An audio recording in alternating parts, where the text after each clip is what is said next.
దమ్ బిర్యానీ కోసం KG basmati rice, KG బౌ chicken pieces పెద్ద పెద్దగా కొట్టించుకొని ముందుగా కడిగి, తర్వాత మ్యారినేషన్ కోసం కర్డ్ వేసుకొని కారం, టేస్ట్కి సరిపడా కారం, టేస్ట్కి సరిపడా అల్లం వెల్లుల్లి పేస్ట్ ఒక స్పూనున్నర, ధనియా పౌడర్, టేస్ట్కి సరిపడా సాల్ట్,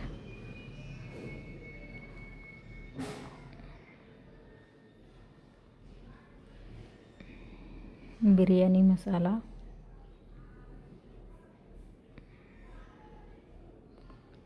లెమన్, కంప్లీట్గా ఒక లెమన్ అంతా పిండుకొని, ఆయిల్ బాగా కలుపుకోవాలి. వీటన్నిటిని కలిపి ఒక ½ పాటు డీప్ ఫ్రిడ్జ్లో పెట్టుకోవాలి. ఈలోపు మనం డ్రైడ్ ఆనియన్స్ చేసుకుందాం. డ్రైడ్ ఆనియన్స్ కోసం ప్యాన్ పెట్టి ఆయిల్ వేసుకొని ఇలా సన్నగా పొడుగ్గా తరుక్కున్న ఆనియన్స్ని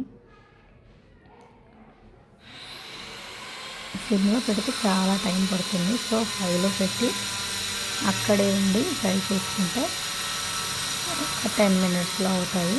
డ్రైడ్ ఆనియన్స్ ఇలా పక్కకు తీసుకొని, తర్వాత కేజీ రైస్, ఒక 4 గ్లాసెస్ రైస్ నానబెట్టుకొని, ఇది నానేలోపు మనం చికెన్ని కాసేపు ఉడికించుకుందాం. ఇలా నానబెట్టుకున్న రైస్ని కొంచెం ఆయిల్, అది మెత్తగా కాకుండా, నేను వాటర్ కొలిసి పోస్తున్నాను కానీ చాలా ఎక్కువే తీసుకుంటాను. 4 గ్లాస్కి 8 గ్లాసెస్ తీసుకున్నాను. మామూలుగా కరెక్ట్గా పెట్టుకోవాలి అనుకుంటే 4 గ్లాసెస్ ఆఫ్ రైస్కి 6 glasses of rice enough, water 6 glasses of water enough. ఇప్పుడు కుక్కర్లోకి ఆయిల్ తీసుకొని జీలకర్ర, మసాలాలు అన్నీ వేసి, ఆనియన్స్, పచ్చిమిర్చి, కరివేపాకు, ఆనియన్స్ కొంచెం ఫ్రై అయ్యాక చిటికెడు పసుపు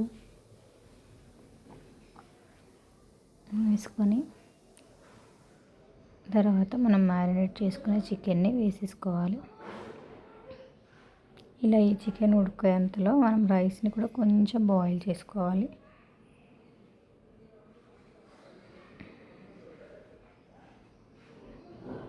పుదీనా వేసి సిమ్లోనే పెట్టి ఉడికించుకోవాలి. ఇది ఉడికేలోపు మనం రైస్ని ఉడికించుకుందాము. రైస్ కొంచెం ఒక ఇలా విరిపితే విరిగేప్పుడు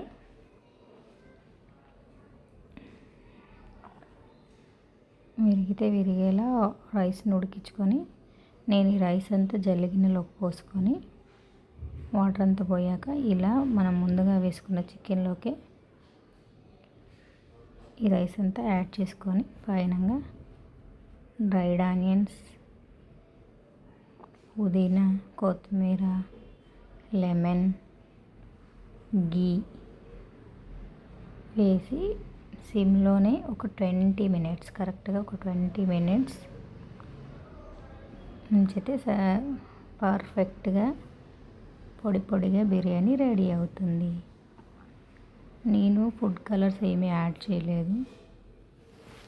ఒకసారి ట్రై చేయండి.